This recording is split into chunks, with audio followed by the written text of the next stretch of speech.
स्थापना के कार्यक्रम में आए हुए सभी मीडिया के साथियों का बहुत बहुत धन्यवाद देता हूं।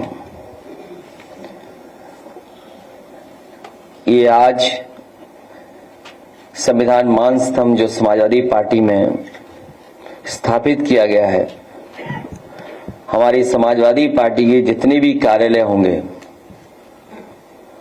और महानगर के कार्यालय में भी इसी तरह का आयोजन समाजवादी पार्टी के कार्यकर्ता नेता मिलकर के करेंगे। और हमें उम्मीद है कि जिन बातों को लेकर के पीडीए और समाजवादी पार्टी का रास्ता है, उसी रास्ते पे चल करके समाजवादी पार्टी से और लोगों को जोड़ने का काम लगातार चलता रहेगा। समाजवादी पार्टी इकलौती पार्टी है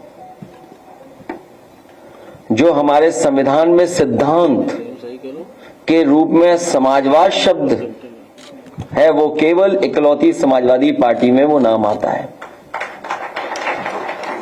जहां आज संविधान मान स्तंभ की स्थापना हो रही है, वहीं आज हम कारगिल विजय दिवस के तमाम हमारे वीर शहीदों को भी याद करते हैं। मैं उनको भी नमन करता हूं। मैं सभी लोगों का बहुत बहुत धन्यवाद देता हूं।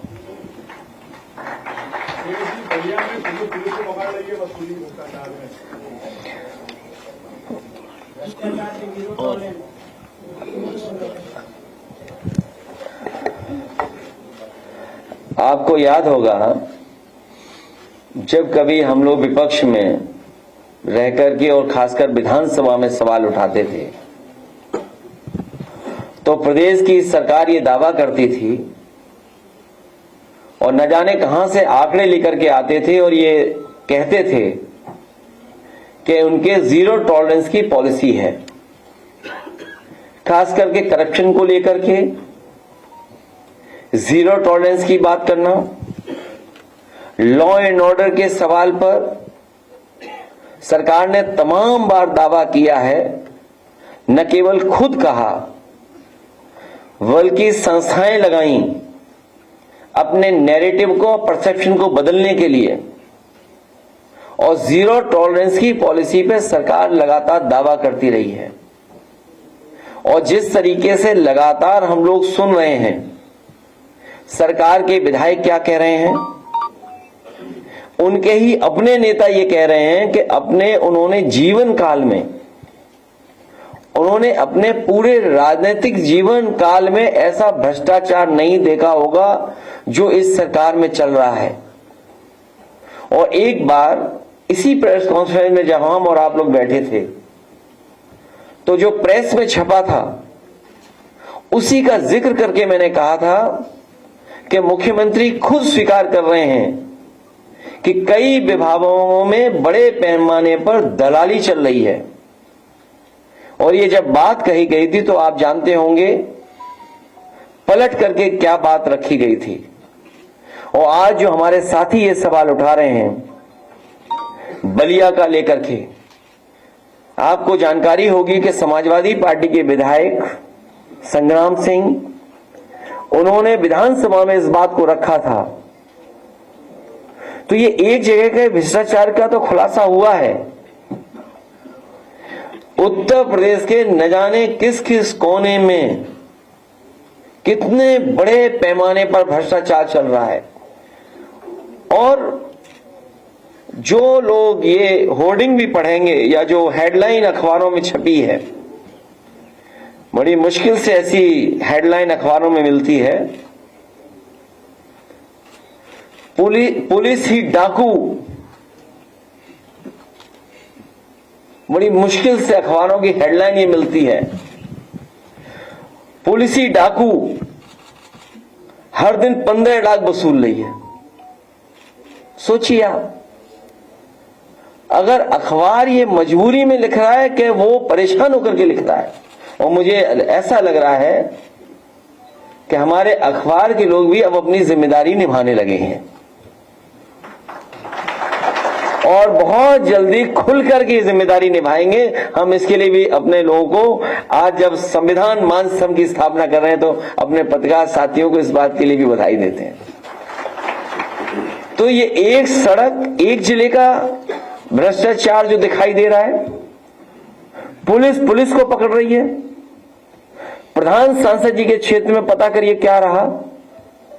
क्या ये बात नहीं निकली कि पुलिस क्या कर रही थी? वसूली। और ये जो इनकाउंटर का जो डर दिखाते हैं, हमने और आपने कई बार सोशल मीडिया पे वो वीडियोस देखे हैं जहां पर पुलिस रेट तय कर रही थी कि टांग पे गोली मारी जाएगी तो इतना पैसा देना पड़ेगा। और फिर हम लोगों ने वो भी देखा कि जब बंदूक नहीं चली तो पुलिस ने एनकाउंटर के लिए अपने मुंह से ही ठाए ठाए ठाए कह दिया था, याद होगा आपको।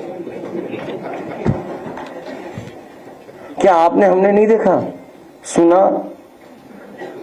और मुझे याद है नोएडा का पहला फेक इनकाउंटर हुआ था, एक इंस्पेक्टर जिम का जो लौट रहा था, पुलिस ने उस पे गोली चलाई थी। वो आज विकलांग है, वो चल नहीं सकता।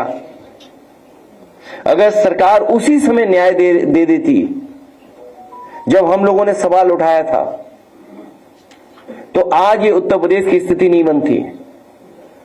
और ये एक घटना नहीं है करप्शन की, हमने आपने लाइव देखी है चीजें। और ये झांसी के हमारे जिलाध्यक्ष बैठे यहां पर, एक नौजवान कुछ पैसे को लेन देन था पुलिस इंस्पेक्टर के साथ, वो रात में उसको पकड़ करके लेकर के उसकी हत्या की थी, इनकाउंटर किया था उसका फर्जी। एफआईआर नहीं लिखी जा रही थी, कोर्ट ने एफआईआर लिखी और अखबारों के माध्यम से मैंने पढ़ा था, उसकी परिवार के सदस्यों ने, खासकर उसकी पत्नी ने कहा था कि अगर मुझे न्याय नहीं मिला तो मैं आत्महत्या कर लूंगी। दुख है इस बात का कि उस परिवार को ये सरकार न्याय नहीं दिला पाई, उसकी पत्नी ने आत्महत्या की। मैं कितनी कहानी बताऊं आपको। लखनऊ में भी एक हत्या हुई है, सरोजनी नगर इलाके में। कौन बचा रहा है सोचो आप। सरकार में बैठे लोग, खासम खास लोग जिनके पास पैसा है, जिनके पास संपर्क है, उस हत्या का खुलासा नहीं होने दे रहे हैं और जो दोषी हैं उनको नहीं पकड़ने दे रहे हैं। वो लोग बीजेपी के लोग हैं शामिल। मेरे में पूरी फाइल है कि जहां बीजेपी के लोग ही कानून व्यवस्था को बिगाड़ रहे हैं। तो कितनी कहानी बताऊं, ये तो कुछ जगह की कहानी है। और आप याद कीजिए आईपीएस कितने दिन फरार रहा।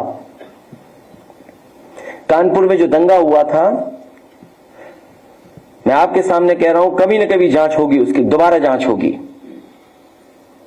वहां पर पुलिस ने जिस तरीके से पैसा वसूला है लोगों पर, और खासकर मुसलमान भाइयों से पैसा लिया है, झूठे मुकदमे लगा कर, डर दिखा करके, जब सरकार की जानकारी में आया तो सरकार को अधिकारी हटाना पड़ा। उस अधिकारी ने, उस अधिकारी के साथ मिलकर के लोगों ने करोड़ों रुपए वसूला था। कितनी कहानियां बताएं आपको, भरी पड़ी हैं। और फाइल अभी मुझे लोग देके गए हैं, अगर फाइल का पढ़ दें तो न जाने कितना भ्रष्टाचार दिखाई देगा केवल एक विभाग का। और फिर ये ड्रोन वाला कोई कार्यक्रम चला रहे हैं बीजेपी वाले, ड्रोन उसी से देखेंगे, ऊपर से ही देखेंगे। बताओ, आप अस्पताल जाते हो, ड्रोन की जरूरत है आपको क्या अस्पताल में भीड़ देखने के लिए? लोहिया अस्पताल जाइए, आप सिविल हॉस्पिटल जाइए, पीजीआई आप जाइए, क्या आपको ड्रोन की जरूरत पड़ेगी भीड़ देखने के लिए? आप किसी रेलवे स्टेशन पे चले जाओ, आपको जरूरत पड़ेगी ड्रोन की भीड़ के लिए, देखने के लिए। तो 10 साल रह करके इन्होंने हर व्यवस्था को खराब किया है, हर व्यवस्था, हर विभाग बर्बाद कर दिया। ये दावा करते थे कि मेडिकल कॉलेज बना रहे हैं, मतलब 13 मेडिकल कॉलेज नहीं बन पाए जिनको एनएमसी ने मान्यता नहीं दी। कहीं मान्यता मिली है 13 मेडिकल कॉलेजों को? और जो मेडिकल कॉलेज हैं उनकी स्थिति क्या है? कहीं इलाज नहीं मिल रहा गरीब को। एक जिला अस्पताल नहीं बनाया जहां पर दवाई, इलाज, इंतजाम पूरा मिल जाए गरीब को। तो स्वास्थ्य विभाग वो दिखाई दे रहा है, और कितना भ्रष्टाचार होगा उसमें पता ही नहीं। ये तो कुछ खुल रहे हैं, और ये खुल इसलिए रहे हैं कि कुछ लोग मोहरा बन गए हैं। वो मोहरा हैं, दिल्ली के वाईफाई के वो पासवर्ड हैं।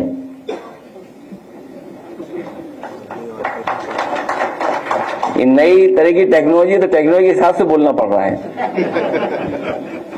आप समझ गए हो कौन मोहरा है? सुनने में आया कि मौर्य जी मोहरा है। दिल्ली के वाईफाई के पासवर्ड हैं। अगर दिल्ली वाले किसी से मिलते हैं तो लखनऊ वाले भी मिल रहे हैं किसी से। तो बताओ सरकार चलेगी ऐसे? क्या सरकार चलेगी बताओ? और जिन्होंने बिगाड़ा है सब कुछ, क्या वो लोग ठीक करेंगे? और सबसे गंभीर सवाल मैं आपके सामने रखता हूं। मुझे याद है कि इस प्रदेश के गवर्नर थे, हमें चिट्ठी लिखते थे और अखबार में सरकार को, समाजवादियों को बदनाम करने के लिए जातिवादी का आरोप लगाते थे। बताओ कोई है कहीं कोई जो गिनती करे कौन कहां बैठा है?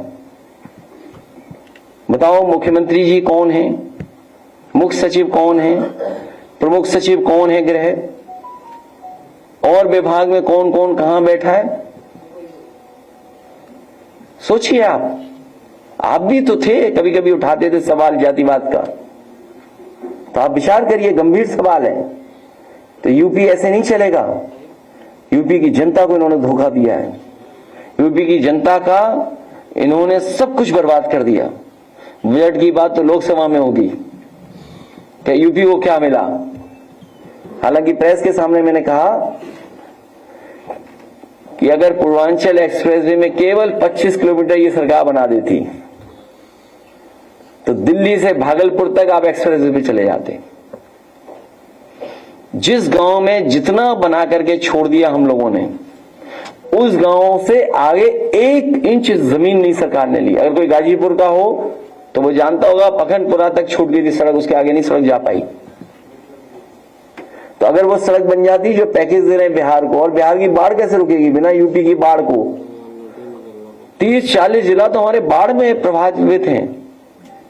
नेपाल से बातचीत किए बिना और यूपी की बाढ़ को रोके बिना बिहार की बाढ़ कैसे रुक जाएगी? यूपी की बाढ़ नहीं रुकेगी। तो इसलिए आप खेल देखिए दिल्ली के वाईफाई के पासवर्ड का। समीक्षा बैठक में नहीं जा रहे दोनों डिप्टी सीएम। नेम प्लेट वाले मामले पर अपने जो फैसला उसको बरकरार रखा है। किसमें? सुप्रीम कोर्ट ने जो नेम प्लेट वाला मामला था सर, दुकानों पे लगाने वाला, उस पर अपना वो मैं कह चुका हूं सर, दोबारा क्या कहना। मैंने तो कहा ना कि ये लोकसभा चुनाव में आखिरी कम्युनल जो इनकी है, जो कम्युनल जो पॉलिटिक्स थी, उसका अंत अगर किसी ने किया तो समाजवादियों ने किया, पीडीए परिवार के लोगों ने किया। ये जो कम्युनल पॉलिटिक्स थी, सांप्रदायिक राजनीति भारतीय जनता पार्टी, उसको अगर किसी ने रोका है और उस राजनीति को अगर किसी ने खत्म किया है तो समाजवादी लोग और पीडीए परिवार के लोगों ने। और हम लोगों पे आरोप लगाते थे कि ये एमवाई पार्टी है, लेकिन मुझे खुशी है कि इस बार पीडीए परिवार ने दोनों एमवाई को हरा दिया। जी मुख्यमंत्री जी की मंगलवार बैठक में दोनों डिप्टी सीएम नहीं गए। और जो देखते नहीं आप, जब दिया आखिरी में फड़फड़ाता है तो ये फड़फड़ा रहे हैं, इसीलिए होर्डिंग लगवा रहे हैं। लेकिन मैं धन्यवाद देता हूं कि सौहार्द में जयते के लिए जो सुप्रीम कोर्ट ने फैसला लिया उसके लिए बहुत धन्यवाद। और सुप्रीम कोर्ट को स्वयं संज्ञान में चीजें ले लेनी चाहिए उत्तर प्रदेश की कुछ गतिविधियों पर। सर होने वाला है सर। अखिलेश जी दोनों डिप्टी सीएम नहीं गए। एक तो मुख्यमंत्री के कार्यक्रम में आज नहीं गए, कल उनके जो बैठक थी उसमें नहीं गए, और ये दिल्ली तक। क्यों तुम्हें समझ में नहीं आता? मैंने कहा दिल्ली के वाईफाई के ये सब पासवर्ड हैं। अखिलेश जी गैर मान्यता प्राप्त मदरसों के लिए आदेश जारी हुआ है कि उसको बंद। क्या चीज? ए रुक जाओ भाई, उधर सुन लें, तुम बड़े पत्रकार हैं। किसका? मुझे लगता है ये विंटर डिस्काउंट तक चलाना पड़ेगा।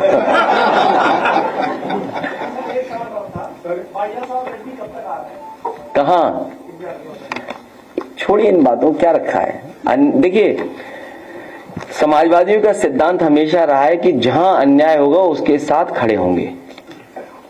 अगर उन्होंने ये बुलाया और कहा कि बड़े पैमाने पे उनके कार्यकर्ताओं की जान ली गई है, और यूपी की तरह बुलडोजर वहां चल रहा है, तो इस बुलडोजर संस्कृति के खिलाफ हैं। जो कोर्ट है, हमारी संस्थाएं हैं, उन पे हमें अंततः तो भरोसा करना ही पड़ेगा। तो इस तरह की जो राजनीति है बदले की, तो इसका अंत नहीं है। मान लीजिए यहां बुलडोजर चला है, यहां फेक इनकाउंटर्स हुए, हमने आपने देखा लाइव हत्या हुई, सोचिए आप, लाइव क्या मर्डर हुआ, तो क्या अंत है इसका? इसीलिए मैंने आपसे कहा कि मैंने उदाहरण दिया कि अगर पहला जो फेक इनकाउंटर हुआ था, अगर सरकार उसी समय कार्रवाई करती, वो आज भी जिम इंस्ट्रक्टर विकलांग है, सरकार ने कोई मदद नहीं की उसकी, तो आज ये स्थितियां नहीं बनती उत्तर प्रदेश में कि पुलिस को पकड़ रही है, पुलिस को लूट रही है, सोचिए आप। और हमसे बेहतर आप जानते होंगे, हम तो जा ही नहीं पाते किसी कार्यालय या मंत्री से उठने बैठने, आप में से तो बहुत लोग उठते बैठते हैं मंत्री जी, क्या सब तरह कार्यालयों में घूमते हैं, आप जा सकते हैं, तो आपको हमसे ज्यादा भ्रष्टाचार पता है, लेकिन आप बताते नहीं हो। नहीं पता है आपको, ऐसा नहीं है कि आपको नहीं पता है, आपको सबको पता है, और आपको अपने विभाग का भी पता है। सबसे बड़ी बात यह है।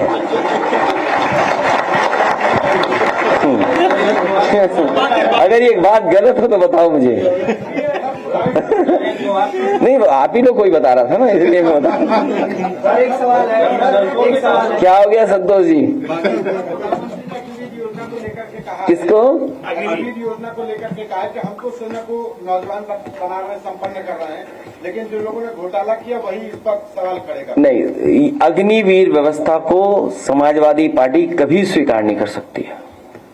और मैंने सदन में भी कहा कि मैं खुद मिलिट्री स्कूल में पढ़ा हुआ हूं, मेरे साथ के ऑफिसर्स हैं, और जब कभी मैं नौजवानों से मिलता हूं, खासकर जो तैयारी कर रहे हैं नौजवान, उनसे मैं मिलता हूं, और आम लोगों में ये बात है कि ये अग्निवीर व्यवस्था खराब है, हमारे देश की सुरक्षा से समझौता है, और बजट की वजह से ये समझौता नहीं हो सकता। जब आप $5 ट्रिलियन इकोनॉमी की बात कर रहे हैं, 5th लार्जेस्ट इकोनॉमी की बात कर रहे हैं, 3rd लार्जेस्ट इकोनॉमी बनना चाहते हैं, तो बताओ आप पक्की नौकरी नहीं दे सकते नौजवानों को?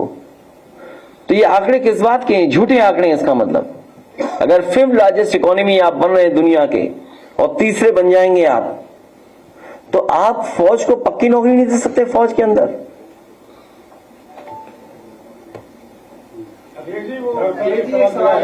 लोकसभा चुनाव के बाद जिस तरह से बीजेपी की सीट कम हुए हैं, तब उनको जो है लगा कि भ्रष्टाचार के जीरो टॉलरेंस को स्टार्ट करना चाहिए, क्या ऐसा लगता है क्या? मेरे से ज्यादा आप जानते हो कितने परेशान है भाजपा के लोग, उन्हें समझ में नहीं आ रहा कि क्या मुद्दा उठाएं। मदरसों को लेकर के जो शासन आदेश जारी हुआ है कि गैर मान्यता प्राप्त मदरसों को बंद किया जाएगा, इससे लाखों बच्चे प्रभावित हो रहे हैं। गांव देखिए, जो मकतब था वो बंद किया जा रहा है, और मदरसों से हिंदू बच्चों को निकालने का भी शासन आदेश जारी हुआ है। मदरसों में पढ़ाई अच्छी हो, और अपने जो उनका बोर्ड है उसके हिसाब से जो उनकी व्यवस्था थी, उस पे सरकार को बहुत ज्यादा हस्तक्षेप नहीं करना चाहिए।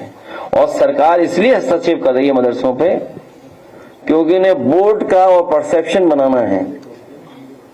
समाजवादी लोग आएंगे तो मदरसों को मॉडर्नाइज करने का काम और उनको सुविधा देने का काम होगा पढ़ाई को लेकर के। राहुल गांधी जो सुल्तानपुर यूपी में है, तो क्या उनसे कोई मुलाकात की? चले हम और आप दोनों लोग कोई सवाल है बताओ, हद कर दिया आपने, इतने सीनियर जर्नलिस्ट हो आप, हम दोनों बगल में बैठते हैं, उसमें क्या पूछना? देखते नहीं हो टीवी क्या? ये ऐसे पत्रकार हैं अपनी ही न्यूज नहीं देखते ये। कमाल है भाई, टीवी भी नहीं देखते तुम। सर, सपा के जो बागी है,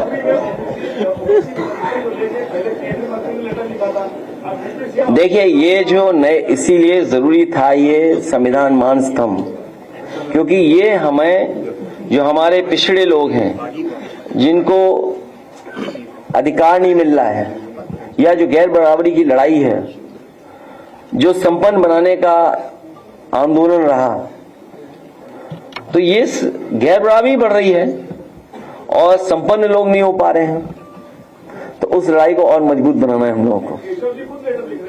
वो इसलिए लिख रहे हैं कि वो दोनों पाले में रहना चाहते हैं कि यहां भी बदनाम ना हो, ये भी बात चलती रहे। और आरक्षण की जो मूल भावना थी उससे खिलवाड़ हुई है।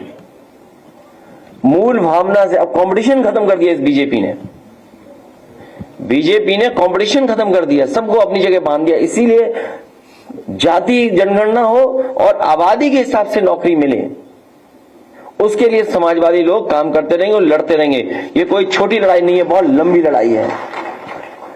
क्योंकि मूल भावना से खिलवाड़ इसलिए हो रही है कि जो पिछड़े, दलित, वंचित, शोषित और जिसके लिए हमारे तमाम लोगों ने संघर्ष किया, बाबा साहब भीमराव अम्बेडकर जी ने संविधान में व्यवस्था बनाई, ज्योतिबा फूले और साहूजी महाराज के बारे में आज जब हम लोग कह रहे हैं, बात याद कर रहे हैं, 26 जुलाई कब आरक्षण की व्यवस्था लागू हो रही थी, सोचिए उस समय से लड़ाई चल रही है।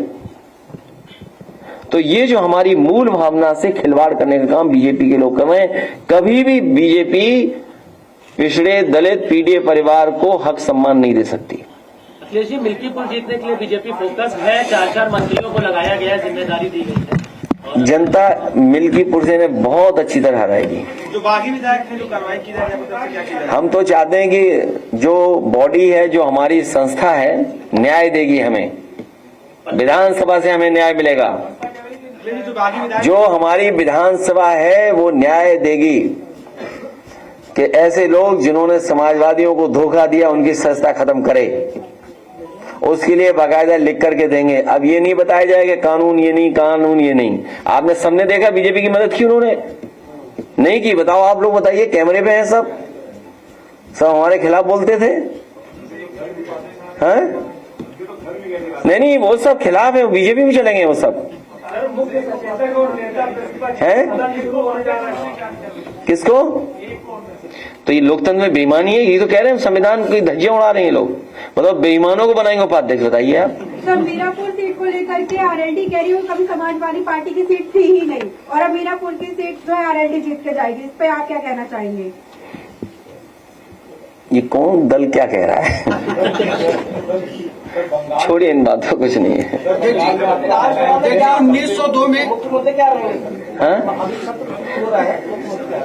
मुख्य मुद्दे वही हैं जो लोकसभा में आपको दिखाई दे रहे हैं। अध्यक्ष जी, 1902 इसलिए एक बार फिर पिछड़ों को 1902 में 50% आरक्षण मिला था। अभी कब तक पिछड़ों को उनका पूरा हिस्सा मिलेगा आजादी के बाद? मैंने अपने पत्रकार साथियों से भी कहा कि जो आरक्षण की मूल भावना थी उससे खिलवाड़ भारतीय जनता पार्टी कर रही है, और वो लगातार इस प्रयास में रहती है कि आरक्षण न देना पड़े उन्हें। और अभी सुनने में आ रहा है कि कुछ जगह जिस तरीके से पहले चुनाव में इन्होंने किया कि कौन अधिकारी कहां पोस्ट होगा, कौन कहां रहेगा, पुलिस का कर्मचारी कौन रहेगा, पुलिस का सिपाही कौन रहेगा, वो तैयारी कर रहे हैं। और ये तभी संभव हो रहा है क्योंकि उन्होंने आरक्षण के साथ खिलवाड़ की है। बड़ी लड़ाई है कि जाति जनगणना हो और आबादी के हिसाब से सबको हक सम्मान मिले। बंगाल में सबसे ज्यादा बूथ कैप्चरिंग के मामले आए हैं, 925 में से। क्यों यूपी का नहीं दिखाई दिया तुम्हें? यहाँ बोर्ड नहीं डालने दिया तुम्हें? यूपी नहीं दिखाई दे रहा, दूसरा बंगाल दिखाई दे रहा है। जा रहे हो क्या बंगाल? वहां बताओ, यूपी में खुलेआम लूट हुई, और मैं तुम्हें ऑन कह रहा हूं, ऑनलाइन, मतलब यहाँ सबके सामने लाइव कह रहा हूं, अधिकारियों ने भी बहुत भेदभाव किया है। समाजवादी लोग कभी नहीं भूल सकते ऐसे अधिकारियों को। और ये जो नाम पीछे से आ रहा है फरक्काबाद वाला, ये सही नाम आ रहा है पीछे से, वो बात मैं नहीं कह सकता हूं क्योंकि कल को हमें सबूत देना पड़ेगा, लेकिन आप चुपचाप इनसे पूछना कि अधिकारियों ने क्या किया।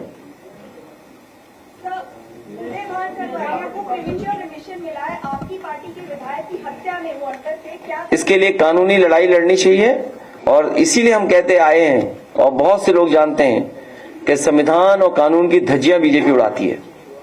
इसमें जो भी कानूनी पक्ष होगा उनके परिवार के लोग उस पर विचार करेंगे। कोई सुझाव राय हो तो चुपचाप भेज दो। पटेल ने कल मुलाकात की है अखिलेश जी, हमारे आशु मलिक जी पार्टी के लिए बहुत काम कर रहे हैं, गाना बनाने का।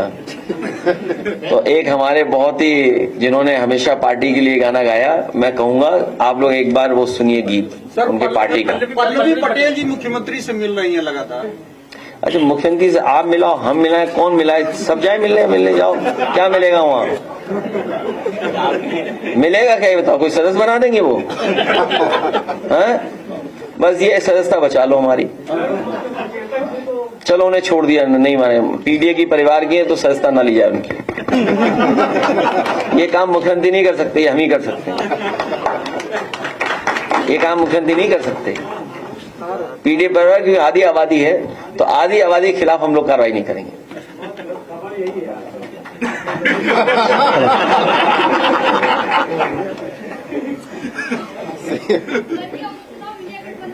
ठीक है कि नहीं?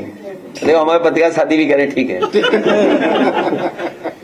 वो कुछ और है, मैंने कहा ना कि मोरे एंड मोहरा, वही खेल है ये सब। आज दूसरे भी नहीं गए। कि अगर कोई नहीं गया तो बैलेंस करने के लिए चल रहा होगा कुछ।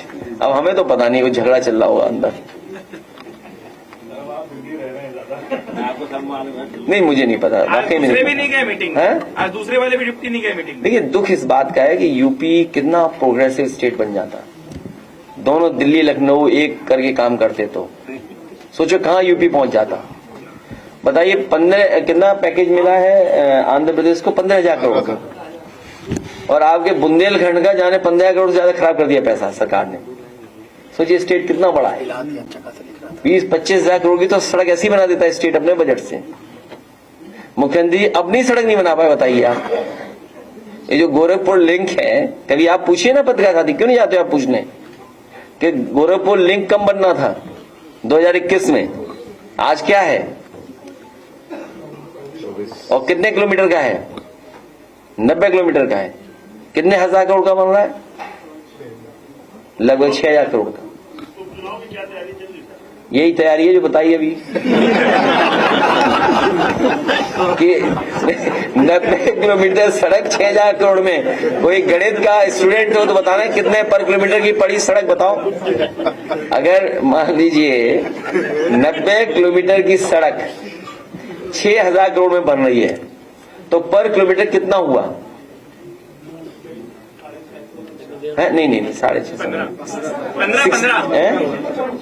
66 पॉइंट्स, मतलब जो भी वो 66 करोड़ की बने पर किलोमीटर।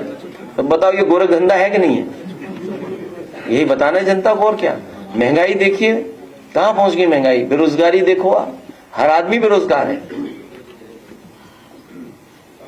एग्जाम में भी जो है नकल और माफिया है सर, माफिया एक्टिव होने की जानकारी अच्छी मिली।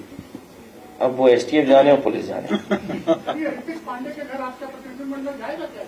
गया था जा चुका है। पता नहीं चला कहाँ चला गया, पता नहीं चल गया। हाँ सर वाला पूछ रहा सुनने में आ रहा है, हालांकि मुझे डिटेल जानकारी नहीं है, लेकिन जो मुझे जानकारी मिली है उसके माध्यम से कि सरकार के लोग ही बचा रहे हैं।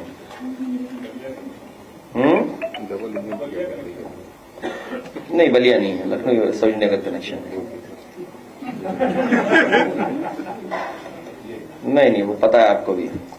चलो मेरा माइक पूछा। एक मिनट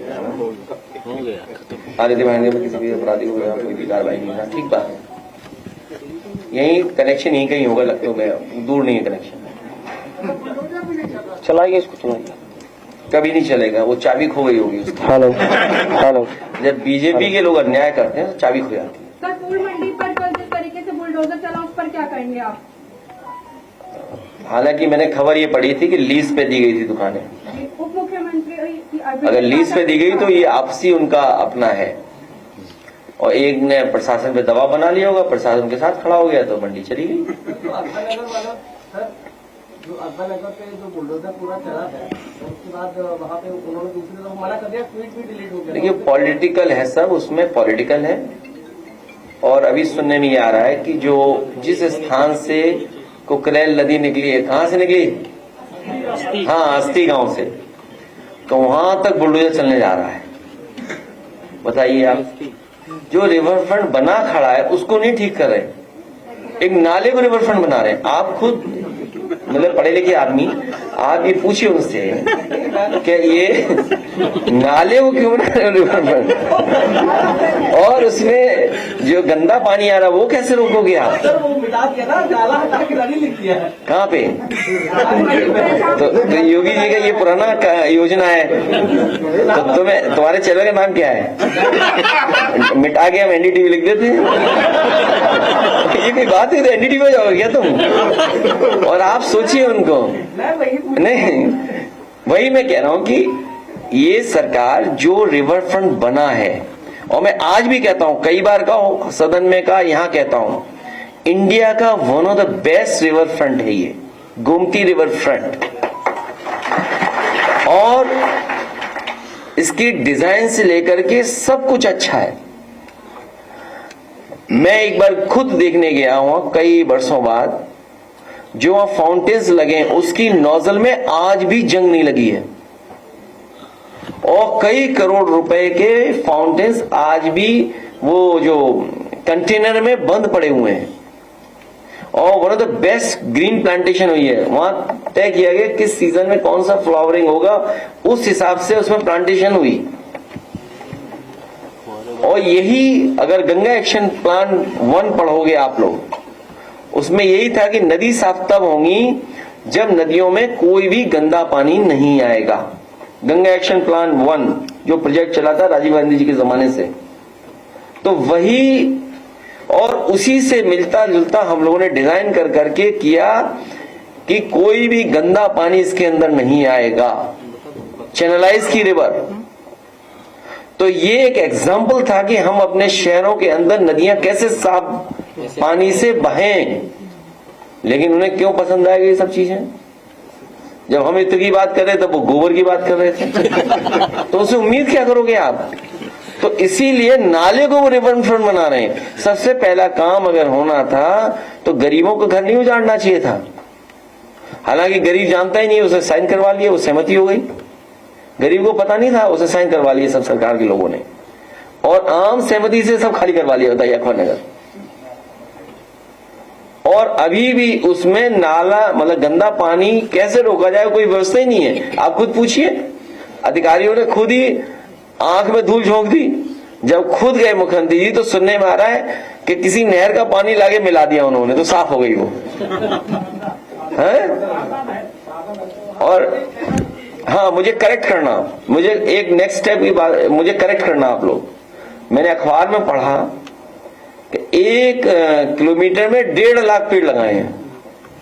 कैसे संभव है बताओ आप? झाड़ियां लगा दी होंगी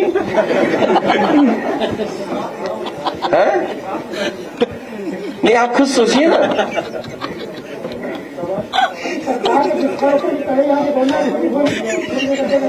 हैदर करनाल से तकरीबन 5 लाख करवा। क्यों याद दिला रहे हो यार? कहीं सरकार को पता लग गया तुम्हारा सुझाव तो बेचारे गरीबों को उजाड़ दिए जाएंगे। क्यों तुम ऐसी बातें करते हो भाई? सुझाव देंगे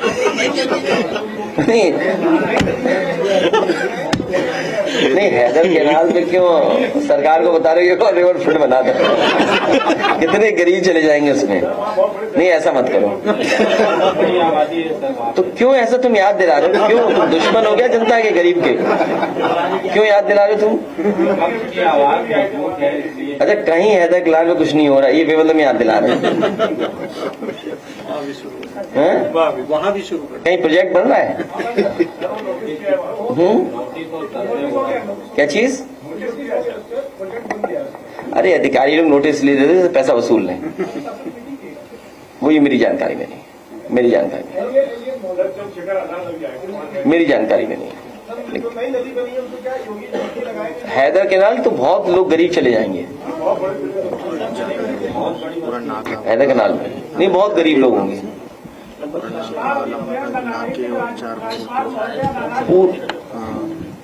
लखनऊ मत देखिए, मैंने आपसे शुरू में कहा पूरे उत्तर प्रदेश की स्वास्थ्य व्यवस्थाएं खराब हो गई। पुलिस का आप बता ही रहे हो, शिक्षा का आप जानते ही हो, तो सरकार थोड़ी चल रही है, बस हो रहा है काम, चल रहा है अपने आप। इसलिए आप पार्टी का गाना सुनिए।